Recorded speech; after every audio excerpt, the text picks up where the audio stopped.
Hi everyone, and welcome to one more educational video for the Spring Challenge 2021 of Station Fitness.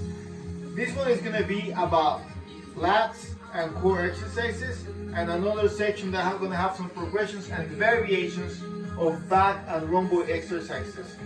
If you are on the challenge, one of the series is going to correspond to workout A. So you're going to have to choose one of these exercises for workout A, and the other series of exercises is going to correspond to workout B.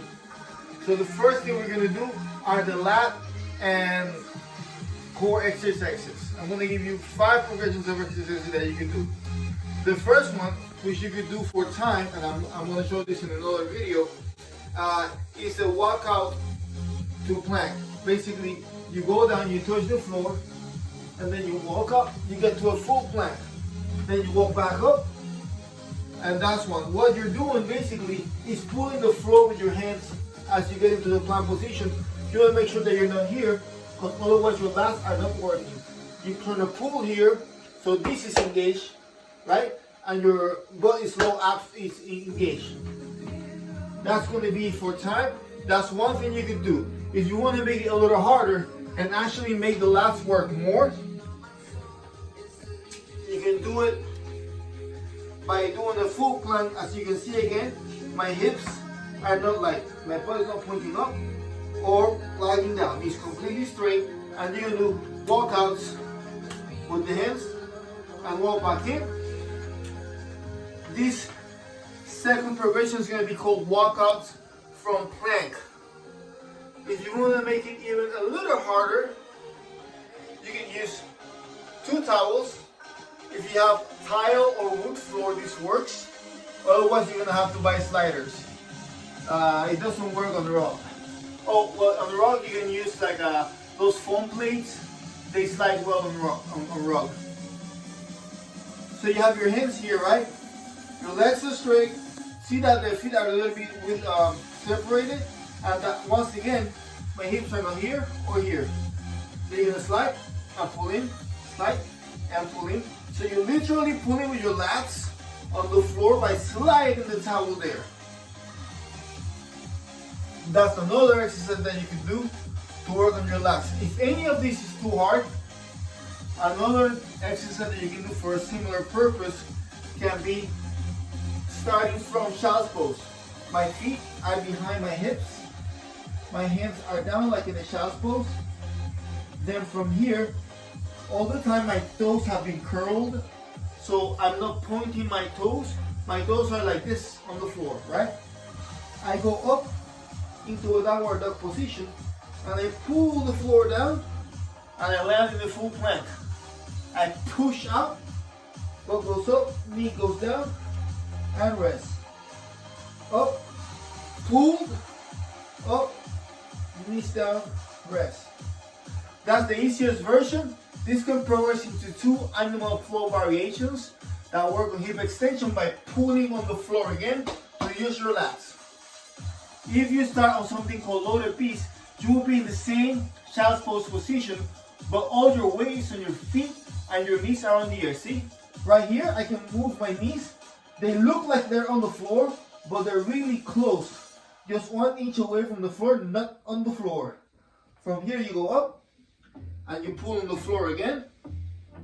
Then you go back up, and land with the knees on the air again. Up, pull down, up, back down. If you want to make this even harder, you can do a loaded beast to reach with the knee. How does this work? You start once again with the knees on the air. Hip goes up, one leg licks the air, and then the knee goes to the side of the elbow. This foot always pointing, and my face is looking at the floor. I point back up, landing loaded beast again. Hip goes up again, the other leg goes up, and the other knee goes to the side of the elbow. And these are all the variations of progressions for pulling with the lats that we're going to work on the back. To work on the lats and the shoulder, the next ones are going to correspond to day B of back exercises. This is going to be like this. First one is going to be a cobra. For the Cobra, your hands are going to be on the back. This is not like the Cobra of yoga. This is a different Cobra for strength. You're here, the palms are facing the ceiling. You lift the hands from the floor, squeeze your shoulder blades, and raise your chest off the floor with your own muscles. Go back down, squeeze, and that's one version. Another version to work on your back muscles and make it a little harder will be the Superman. On the Superman, your hands are overhead like this. You raise your hands off the floor and your feet, and you go back down. It is already a little harder.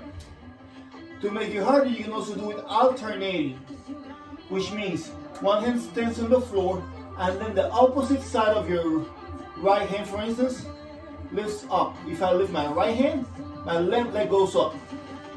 That should look like this. Right arm and left leg lift at the same time. Left arm and right leg. Right arm and left leg. Left arm and right leg. This is just another variation. These last two should be a little harder. The first one is going to be swimmer on the floor. So for the swimmer, your head is back down. Then you get your hands off the floor. You roll the way back. And you put your hands on your thighs. Rest. Up. Reach the hands up. And go back in. I'm going to move myself a little to the right. So I'm too close to that. And I'm going to throw it on the floor. But you can see how I did it with both hands at the same time. If you want to add some type of load, you can add a book. This is going to be the last progression of part B, when you're working on the rhomboids and the delt muscle. This muscle is right here and in the middle of the upper back. This one is going to be a behind the back pass. You can do it with a yoga block. You can do it with a dumbbell. We're doing now today with the book because everyone has a book at home. Alright? So last progression goes like this. You're here. The book is in front of you. You lift the book off the floor, hand is on the air. You pass the book behind your back. You grab it with the other hand. You go all the way forward, you tap. And then you go in the other direction. See that this time around, I'm not getting my chest on the floor at any point. All the time I'm lifting myself up and switching from side to side, thus making that version harder. We're gonna do this, any of these exercises we're gonna do for time. So find the progression that is appropriate for you and try to integrate it into your workouts. If you're not in the challenge, these are all good exercises to work on your back. If you don't have anything to pull, if you don't have bands, or if you don't have a gym to go to, you can use this to work on your back. And they're very beneficial because you also want to work your back muscles as well as your pushing muscles when you do push-ups. So that's all for today's video. Thank you so much and see you in the next video.